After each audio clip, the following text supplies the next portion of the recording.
Hey guys, and welcome back to this channel. In this video I'll be showing you guys how you can create this really cool twin illusion video edit on CapCut PC. So select your video and you're just going to select right click copy, right click paste.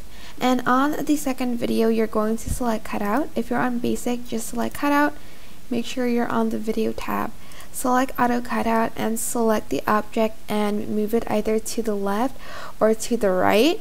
It is totally up to you, like in what direction you want to move the kind of twin at.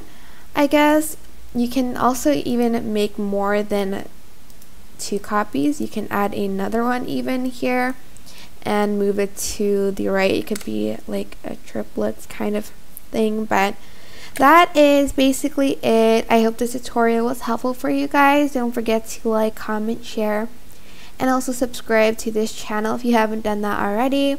If you have any questions, just leave it in the comment section down below and I'll try my best to answer them all for you guys.